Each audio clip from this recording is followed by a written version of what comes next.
to take this and they're going to run with it. They always do, and they always will. Well, can we blame? But let me ask you this right here, Reverend Branch.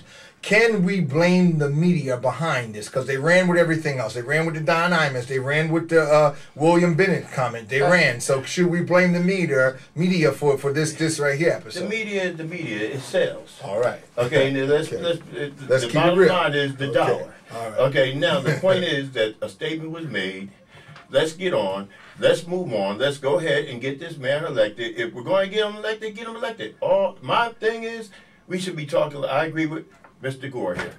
We need to get as many people out to vote.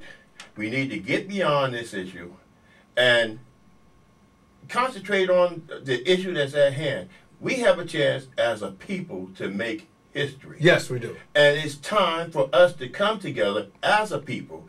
Every other nationality come together. Look at the Hispanics when they come over here to Plainfield. They work together. They live together all in one house. And then next thing you know, they're buying a house. Yeah, but we've been there, done that back in the 40s and 30s when we first came north too. But you know, we lived together. We did live together. The point I'm making, Reverend, is we as a people need to come together to get this man elected. Yes, I believe we should. That's the bottom line. That's the bottom line. I'm tired of kicking a dead dog, a dead horse. Let it go.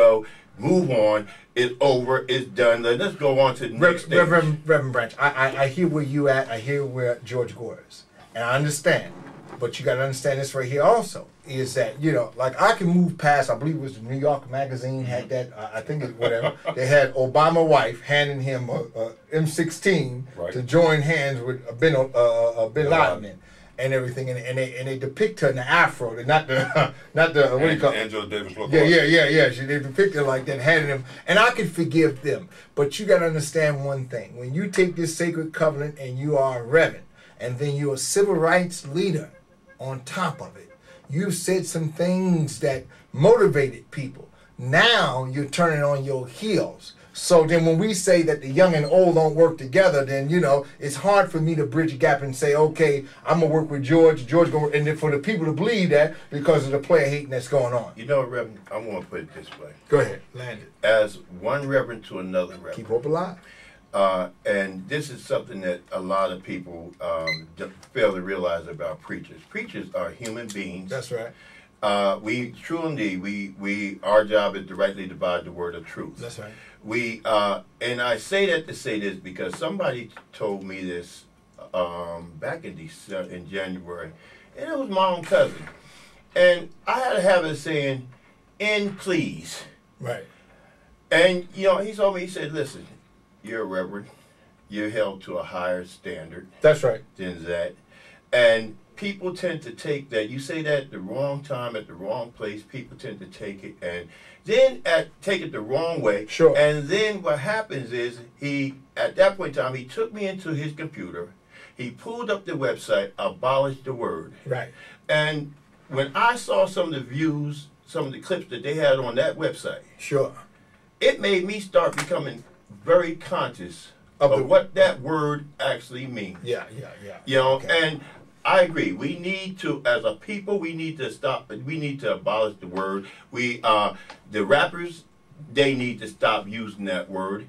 Okay, just like, for example, I think it's very derogatory for those rappers to sit back and call women bees. Right. Okay, you know what I'm saying? They're your own sisters. Sure. But you calling them a bee. Right. You know what I'm saying? I mean, quite frankly, if somebody called my wife or my sister a bee in my face, I might lose my witness. Sure. Okay, you know what I'm saying? Right. But what happens is we tend to do this. We don't want the white man calling us that's this, right. But yet we consistently call each other Well, that. you know, there's a higher standard that goes also, and I like to kind of throw this out here to some of the stars, like Rebecca said. When you on that national stage, the world stage, and I think that when I say that, a lot, you know, people that don't understand what I mean, like, we're not on the world stage. I mean, here we are, but what I'm saying is that when you're in that limelight, right? When you're that limelight, I'm only on the world stage Thursday at 4 o'clock. You never know who's riding up the turnpike or wherever, New York, or on the internet listening to us right now. You don't know. But the idea is this right here. Those that's on the world stage. if you don't know black history, and even if you're black, maybe you just really don't know black history. When I hear blacks talk about a lot of things of what other groups have done or doing in America, then I question their know-how about black America. Because black America has done basically the same thing these other groups, housing people that come up from the South when the Great Migration, cousin come up, friend come up, stay at our house, this, that, and other, work together. We had the little shoe store, we had the shoe shine stands, we had that. But then what happens? America happens to you. Now, whether your son or your great-grandson going to be standing on top of a roof, nailing a roof, I don't know. I don't think so. 9 times out of 10, we evolve out of that. We all come from the sewing machine. My mother could use a sewing machine and make just about anything. She make a pattern, a pattern out of newspaper. You understand? Go down there to Macy's or Bamberger's years ago and look at the thing and study the dress and come home and make 2 or 3 of them. So we all come from that beginning, you see. So therefore, when the word, and to have those that's in the limelight on the world stage using it, the whole world hear that word. The whole world. He needs prayer. He needs prayer. Yes, I agree.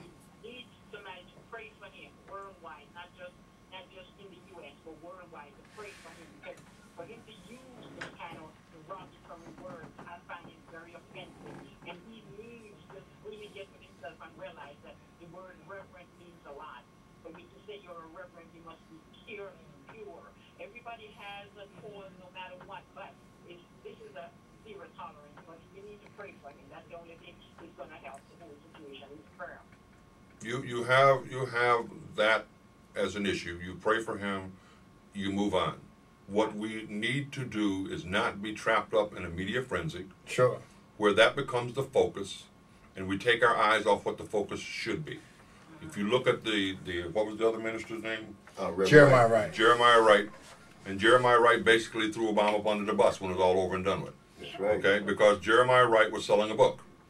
You need to understand, everybody has their agenda. That's right. The question is, what is our agenda collectively? Okay? You can't buy into things that are designed to sell TV shows, sure, books, CDs, what have you. You need to understand in your community what is going to improve the human condition of your kids and your kids' kids, and what legacy will we leave. We don't need to buy into somebody else's fantasy. Sure. This whole Jesse Jackson, if there was no Obama running for election, right, this would have got about 8 seconds airtime, if that.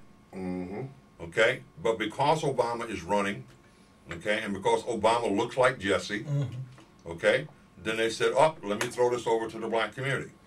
And nobody's talking about the fact that you have a whole file still here in the state of New Jersey by which we're on a watch list. Sure. Nobody's talking about the national watch list that we're all on as terrorists. Sure. Nobody's talking about all those things which affect our human condition. They're talking about what somebody said in a 30-second soundbite, which at the end of the day, okay, truthfully didn't mean anything. Right, but again, as I go back to say this one more time, we got about 7 minutes on the air left. George, that's our conscience. But most of the people out there think just like Rebecca Kelly there. They think like that. And I want to know this right here. So how do we end the N-word? How do we sink the N-word? Are we going to sink it by going to black people? Or do we go to the industries, where the record industry, the movie industry, and say, listen, we don't want you to put that word in your movies no more. You understand? And then if we have to go to the industries to end this word, then who do we give the credit to? Let me answer that real quick. The industry had already basically taken it out. Who put it back? Who put it back in? That's right. We did. Exactly. The rappers, the rap songs, all of those wonderful things that we talk about were put back in by us. But it was out of the industry by and large. That's right. Okay. But if the industry has to stand up and say, we will not record a record, or we're not going to sell a record. Industry's not going to do nothing that they feel is going to affect the sales of their records. Well, the other day, I can't recall exactly who was it. I heard it over, and through some things I was doing in the house, and I heard there was either a rapper or a football player or whatever used the N-word, and they banned something that he was supposed to do. You know, I don't know whether it was producing a movie or producing whatever, That was a commercial. or commercial, whatever the case may be. Yeah, So all you need to do is watch B.